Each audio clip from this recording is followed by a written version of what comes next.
کہ ہم نے جمعہ کو پامال کر دیا. عجیب لوگ ہیں.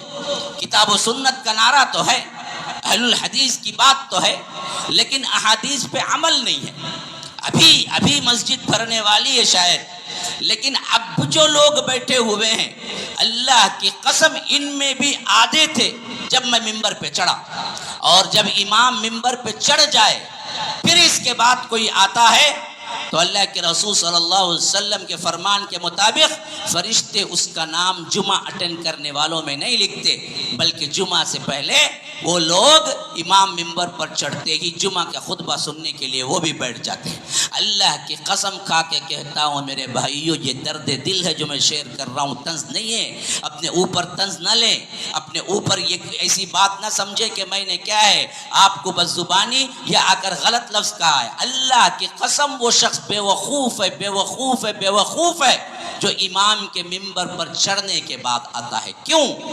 جس طرح میرے ممبر پہ کھڑے ہونے پہ مجھے شک نہیں ہے، بلکہ اس میں بھی شک ہو سکتا ہے، لیکن فرمان رسالت میں مجھے کوئی شک نہیں ہے. اللہ کے رسول صلی اللہ علیہ وسلم نے فرمایا جمعہ کے دن دروازے پر 2 فرشتے کھڑے ہوتے ہیں، اور امام ممبر پر چڑھنے سے پہلے جو پہلی گھڑی میں آتا ہے اس کے لیے اونٹ کا ثواب لکھتے ہیں، جو دوسری گھڑی میں آتا ہے اس کے لیے گائے کا ثواب لکھتے ہیں، جو تیسری گھڑی میں آتا ہے اس کے لیے بکرا قربانی دینے کا ثواب لکھتے ہیں، جو چوتھی گھڑی میں آتا ہے اس کے لیے مرغی ذبح کرنے کا ثواب، جو 5ویں گھڑی میں آتا ہے اسے اللہ کی راہ میں انڈا دینے کا ثواب ہوتا ہے. یہاں تک کہ امام ممبر پہ چڑھ جاتا ہے تو فرشتے اپنے دفتر بھی بند کر لیتے ہیں اور خطبہ سننے کے لیے بیٹھ جاتے ہیں. پھر اس کے بعد اس کی رجسٹری نہیں ہوتی اور اسے اس کا کوئی ثواب نہیں ملتا.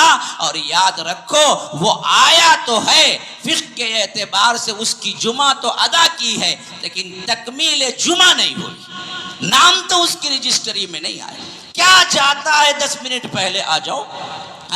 میں پوچھتا ہوں آپ کا کون سا ملٹی ملینر کا بہت بڑا کیا ہے ملینز بلینز کا بزنس ہے کہ آپ 10-15 منٹ پہلے نہ آئیں گے تو آپ کے کروڑوں کا نقصان ہو جائے گا. ارے کروڑوں کا نقصان ہو تو بھی ہو کوئی مسئلہ نہیں، اگر تمہیں اللہ تبارک و تعالی اتنا بڑا ثواب دیتا ہے، ہر جمعہ پہلی گھڑی میں آ کے 1 اونٹ قربان دینے کا ثواب لے جا سکتے ہو. ہر جمعہ کون ہے وہ بندہ جو کہے کہ مجھے ضرورت نہیں ہے؟ آج اونٹ کی قربانی چاہے تو بھی ہندوستان میں نہیں کر سکتے، پہلے اگر کر سکتے ہیں موقع مل بھی جائے تو 1 لاکھ کے قریب اس کا خرچ آئے گا.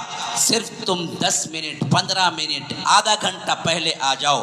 پہلی گھڑی اس وقت ہوتی ہے جب مسجد میں ابھی کوئی داخل نہیں ہوتا ہے. آپ پہلے آئے، تحیت المسجد 2 رکعت پڑھی، پھر نماز کے لیے کھڑے ہو گئے، نماز کے لیے تحیت المسجد پڑھ کے بیٹھ گئے ذکر اذکار میں، یہاں تک کہ امام ممبر پر چڑھنے پہ آئے تو اللہ کی قسم اسے اونٹ کا ثواب ہے، اونٹ کا ثواب ہے. لیکن ہم کہتے ہیں نہیں، اللہ تبارک و تعالی فرماتا ہے اذا نودی للصلاۃ من یوم الجمعہ فاسعوا الی ذکر اللہ، دوڑو اللہ کی طرف.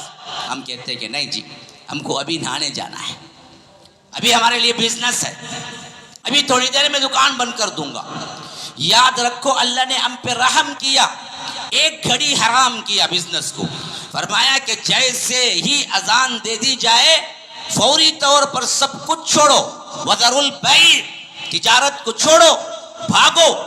لیکن یہودیوں کو اللہ نے پورا دن دیا تھا، پورا دن عبادت کا، کچھ نہ کرنا، کوئی بزنس نہیں، کوئی تجارت نہیں، پورا دن ہفتے کا عبادت کے لیے مختص کرنا.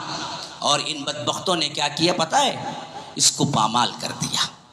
یہ عبادت کے دن میں ہیلے بہانے کرنے لگے، یہ عبادت کے دن میں تجارتیں کرنے لگے، یا عبادت کے دن میں اس کے لیے مخصوص نہیں کیا. اللہ نے پتہ ہے کون سا عذاب دیا. ڈر جانا چاہیے کہ کہیں اللہ ہم سے ناراض ہو کر جمعہ میں لیٹ آنے والوں پر بھی یہ عذاب کہیں اتار نہ دے. بس اللہ کے رسول صلی اللہ علیہ وسلم کی دعائیں ہیں جس واسطے ہم رکے ہوئے ہیں، ورنہ تو عذاب الہی ہم کو بھی پکڑ لیتا. اللہ کہتا ہے کہ وَلَقَدْ عَلِمْتُمُ الَّذِينَ اعْتَدَوْا مِنْكُمْ فِي السَّبْتِ فَقُلْنَا لَهُمْ كُونُوا قِرَدَةً خَاسِئِينَ. تم کو معلوم ہے سبت والوں نے سبت کا قانون توڑا. سبت کہتے ہیں ہفتے کو. ہفتے کا پورا دن عبادت کا تھا، لیکن اس عبادت کے مرحلے میں انہوں نے قانون کو توڑ دیا، پورا دن اللہ کی عبادت میں نہیں دیا. تو ہم نے کیا کیا پتہ ہے؟ فرمایا کہ کونوا قرادۃ خاسئین. ہم نے کہا کہ ذلیل و خوار ہو کے بندر بن جاؤ. فزیکلی بندر بنا دیا. ہاں فزیکل. امام ابن کثیر رحمہ اللہ کہتے ہیں کہ پوری بستی اچانک بندر بن گئی، صورت پوری بندر کی، اور وہ لوگ 3 دن سے زیادہ جی بھی نہیں پائے، بلکہ ایک ایک کر کے مرتے چلے گئے. سزا کس واسطے ہوئی؟ اللہ نے جو عبادت کا دن دیا تھا اس عبادت میں قانون کو توڑا، عبادت نہیں کی، بزنس کیا. یہی حال ہمارا. اللہ نے ہم پہ رحم کیا، پورا جمعے کا دن ہم کو نہیں دیا، بلکہ ایک گھڑی دیا، صرف ایک گھڑی. جب اذان ہو جائے اس کے بعد سے صلاۃ ختم ہونے تک، فَإِذَا قُضِيَتِ الصَّلَاةُ فَانْتَشِرُوا فِي الْأَرْضِ. نماز کے بعد تم زمین میں پھیل جاؤ. وَابْتَغُوا مِن فَضْلِ اللَّهِ. اللہ کا فضل تلاش کرو، بزنس کرو، کوئی مسئلہ نہیں، بس یہ ایک گھڑی اللہ کے لیے دو. اس معاملے میں کوئی تجارت نہ کرو. اللہ تبارک و تعالی کی طرف اذان پکار لگائی جائے تو دوڑو بھاگو آ جاؤ. اگر ہم اس ایک گھڑی بھی مینٹین نہیں کریں گے، یاد رکھو پھر رب کا غضب ہم پہ نازل ہوا تو ہو سکتا ہے اللہ تبارک و تعالی ہمارے چہروں کو بھی بندر بنا دے. السلام علیکم.